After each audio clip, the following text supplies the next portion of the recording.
Welcome to Bayfield Training's Excel Tips videos.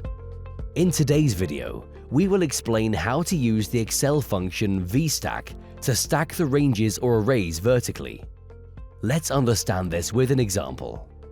In this spreadsheet, we have three tables: Table 1, Table 2, and Table 3 on different worksheets.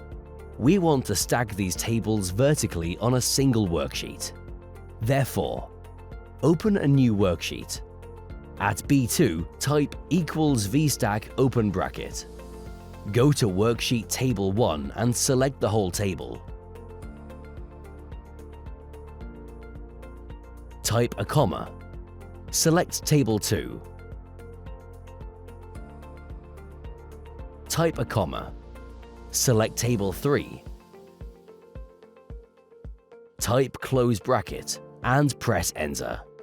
Voila! All three tables are stacked vertically. Now you can change the colors of the table ranges and make the titles bold for better visuals.